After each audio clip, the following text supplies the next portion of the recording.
اعوذ باللہ من الشیطان الرجیم بسم اللہ الرحمن الرحیم اللہم صلی علی محمد وآل محمد وعجل فرجہم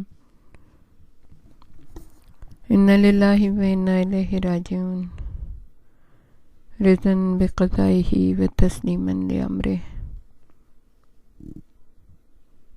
فتح کے نقارے گونجنے لگے، جھان چنگھاڑنے لگے، سورج یکدم منہ چھپا کر بھاگا اور کھولتی ہوئی تاریکی چاروں طرف پھیلنے لگی۔ حسین ابن علی کا سر نیزۂ طویل پر چڑھا کر بلند کر دیا گیا۔ یہ وہ انسانیت کی تاریخ میں اگر کسی انسان کا سر نیزۂ طویل پر بلند کیا گیا پہلی مرتبہ تو وہ حسین ابن علی ابن ابی طالب کا سر تھا۔ زین العابدین سر کو دیکھ کر بے ہوش سے ہو گئے۔ پھوپھی خیمے میں لائیں، دامن کو ہوا دی، دامن کی ہوا دی تو ذرا سے ہوش آ گیا۔ پھوپھی کے بازوؤں میں سر چھپا لیا۔ پھوپھی اماں میں کیوں زندہ رہ گیا؟ اور پھوپھی نے کمان سنبھال لی قافلے کی، اس لیے کہ اب تم ہمارے امام ہو، اس لٹے ہوئے قافلے کے سربراہ ہو۔ اپنے بابا کی وصیت یاد کرو سید سجاد، ایسی کوئی بات نہیں ہونا چاہیے کہ ظالم تمہیں بھی شہید کر دیں۔ ہم لوگوں کے لیے تمہاری جان بڑی غنیمت ہے۔ اگر تم نہ رہے میرے لال تو میرے بھائی کا نام لیوا کوئی بھی نہیں رہے گا، رسول خدا کا نام مٹ جائے گا۔ اپنے لیے نہیں، ان یتیموں بد نصیب ماؤں بہنوں کے لیے تمہیں زندہ رہنا پڑے گا۔ زینب بنت علی نے ایسی باتیں کی کہ ابن حسین کو کچھ سکت آئی۔ میدان جنگ سے مسلسل وحشیانہ نعروں کی آوازیں آ رہی تھیں۔ فوج پر جنونی کیفیت طاری ہو چکی تھی۔ فاتح سپاہ نے لوٹ مار شروع کر دی تھی۔ خیموں کے قریب آئے بچے دہل کر ماؤں کی گودوں میں چھپ گئے۔ وہ خیموں میں گھس آئے۔ وہ سیدانیاں جن کو کبھی سورج نے بھی سر برہنہ نہ دیکھا تھا، ان کے سروں سے چادریں چھیننے لگے، سامان اٹھا اٹھا کر بھاگنے لگے۔ بچے سہم کر ماؤں کی گودوں میں چھپ رہے تھے۔ ظالم درندوں کے ڈراونے چہرے دیکھ کر ان کی جان سوکھی جا رہی تھی۔ مال و اسباب تھا ہی کتنا، امام خزانہ لے کر تو نہیں چلے تھے اور نہ ہی ان کے پاس مال و دولت تھا۔ لوٹنے والوں کو سخت نا امیدی ہوئی۔ یہ سوچ کر کہ اب کچھ بھی نہیں ہے، انہوں نے عورتوں کے سروں سے چادریں تک چھین لیں۔ ماؤں نے جلدی جلدی اپنے بچوں کے گلے اور کان میں جو منت کے توقیے کڑے تھے سب اتار کر بیچ خیمے میں پھینکنے شروع کر دیے، مگر سکینہ کو اپنے کانوں کے آویزے بہت عزیز تھے۔ یہ بالیاں بابا نے عیدی میں دی تھی۔ انہوں نے دونوں ہاتھوں سے اپنے کان چھپا لیے اور بھاگ کر بیمار بھائی کے پہلو میں چھپ گئی۔ شاید انہیں کوئی نہ دیکھے گا اور یہ چھپی رہیں گی، مگر یہ لوٹ مار ایک نفسیاتی کھیل تھا تاکہ فوج کے دل میں جو آل رسول کی دہشت بیٹھی ہے زائل کیا جا سکے۔ اس لیے ضروری سمجھا گیا کہ کوئی رعایت مروت نہ برتی جائے تاکہ سپاہیوں کے ضمیر ملامت نہ کریں۔ خولی ہنستا ہوا سکینہ کی طرف لپکا، لیکن ایک اور شخص آ گیا، اسے اس نے دھکیل دیا اور آگے بڑھا اور شکار کو دبوچ لیا۔ ہاتھ مروڑ کر کڑے اتار لیے اور کانوں سے بالیاں کھینچنے لگا تو سکینہ چیخیں۔ ظالم نے کس کے بچے کے پھول سے رخساروں پر 2 تماچے لگائے اور جھٹکا مار کر ننھی ننھی بالیاں نوچ لی۔ لہو لہان بچی بھائی کے ہاتھوں میں گر کر بے ہوش ہو گئی۔ پھوپھی نے سید سجاد کا دامن تھام لیا۔ بس کچھ نہ کہو بیٹا، انہیں کوئی اور شے مل جائے گی، سہ جاؤ میرے لال، اور جو بھی برداشت کرنی پڑے برداشت کر لو۔ دیکھنا ہے ان کی درندگی کہاں تک آگے بڑھ جائے گی۔ لوٹنے کے بعد خیموں کو آگ لگا دی گئی۔ کوئی بھی ایسی رعایت نہیں برتنی چاہیے کہ فوجیوں کو یاد آ جائے کہ یہ بد نصیب ان کے پیغمبر کی اولاد ہیں۔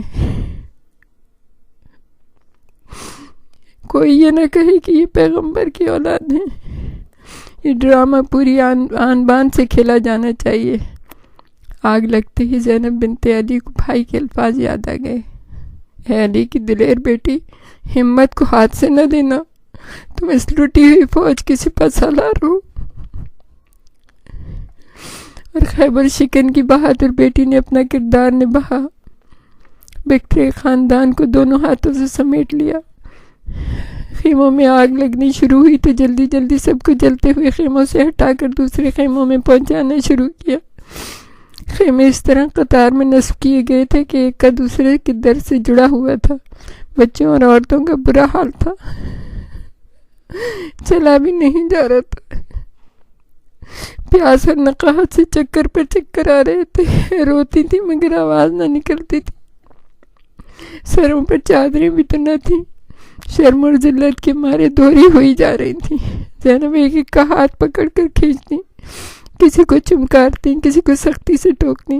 جب دوسرے خیمے نے آگ پکڑی تو سب نے تیسرے میں پناہ لی، مگر آگ تھی کہ بڑھتی ہی چلی جا رہی تھی۔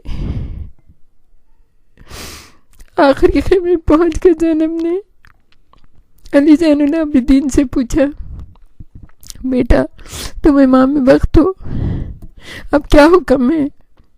کیا اندر ہی رہیں اور جل کر مر جائیں؟ امام نے ارشاد فرمایا، پھوپھی اماں پردے کا موقع نہیں ہے، زندگی بچانی ہے، اس کے سوا کوئی چارہ نہیں۔ اپنے بیمار امام کا حکم پا کر سب عورتیں اور بچے میدان میں نکل گئے اور جلتے ہوئے خیموں سے دور دور بکھر گئے۔ ایک بار مدینے میں کسی نے سوال کیا تھا، سیدہ سجاد یہ بتائیے کہ جب اتنی آگ لگ رہی تھی اور اتنا برا حال تھا تو بچے اور عورتیں کہاں بھاگے، کہاں گئے، کس طرف انہوں نے پناہ لی؟ امام کی آنکھوں سے آنسو جاری ہو گئے۔ آپ کے ہاتھ میں تسبیح تھی، امام نے تسبیح کو اوپر سے نیچے کی طرف ڈالا، موتی بکھر کے دور دور تک چلے گئے۔ امام نے کہا بس یہی حال تھا۔ بچے اور عورتیں ادھر ادھر بھاگ رہے تھے میدان کربلا میں، کسی کو ہوش نہ تھا۔ امام نے سب کو حکم دیا، ایک جلی ہوئی قنات کو کھڑا کیا اور جلتے ہوئے خیموں سے تھوڑی دور ریت پر جا کر بیٹھ گئے۔ سکینہ کو ہوش آ چکا تھا، دونوں کانوں پر ہاتھ رکھے گمسم بیٹھی تھی، کونیت تو خون بہہ آیا تھا۔ سب بچے اس وقت بچپن کو بھول کے بوڑھوں کی طرح صبر سے خاموشی سے بیٹھے تھے۔ عجیب وحشتناک خاموشی چھائی ہوئی تھی، بڑی ڈراؤنی اندھیری رات ایک دم مظلوموں کی پردہ پوشی کے لیے میدان کربلا میں اتر آئی تھی۔ وہ رات جسے غریبوں کی رات کہا جاتا ہے، غریبوں کی شام کہا جاتا ہے، شام غریبہ نہیں، وہ اندھیری رات تھی۔ کیوں لٹ گیا رسول کا مہکا ہوا چمن، مقتل میں کیوں بکھر گئے زہرا کے گل بدن، کیوں نہر کے قریب تھے سوکھے ہوئے دن، کیوں نہر کے قریب تھے سوکھے ہوئے دن، مظلوم کیوں پڑے رہے زہرا میں بے کفن، مظلوم کیوں پڑے رہے زہرا میں بے کفن، کیا کیا چراغ باد مخالف بجھا گئی اور زینب کی بے کسی یہ کہانی سنا گئی۔ محشر نما تبسم اصغر کا ماجرا کہتا ہے زندگی سے لہو میں چھپا ہوا راہ خدا میں تحفہ آخر حسین کا کیسے دیا گیا، یہ کوئی جانتا نہ تھا۔ کیوں دولت رباب لہو ہو کے بہ گئی، کیوں دولت رباب لہو ہو کے بہ گئی اور زینب یہ بات شام غریبہ میں کہہ گئی، کیوں دولت رباب لہو ہو کے بہ گئی، زینب یہ بات شام غریبہ میں کہہ گئی۔ انا للہ و انا الیہ راجعون، رضا بقضائہ و تسلیما لامرہ۔ پروردگار ہمارے اس قلیل ترین عبادت کو قبول کرے۔ پروردگار عالم ہمارے اس کاوش کو، ہماری اس کوشش کو تمام محبان اہل بیت تک پہنچا دے۔ میرے مالک تجھے واسطہ ہے محمد و آل محمد کا دنیا اور آخرت میں سرخرو کر دینا، سننے والوں کو، پڑھنے والوں کو، عزائے حسین برپا کرنے والوں کو، حسین کے نام لیواؤں کو۔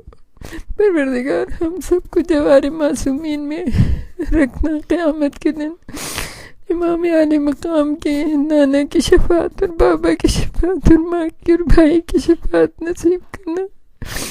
پروردگار عالم امام زمانہ کے ظہور میں تاجر فرمانا، ہم سب کو ان کے امان و انصار میں شامل کرنا۔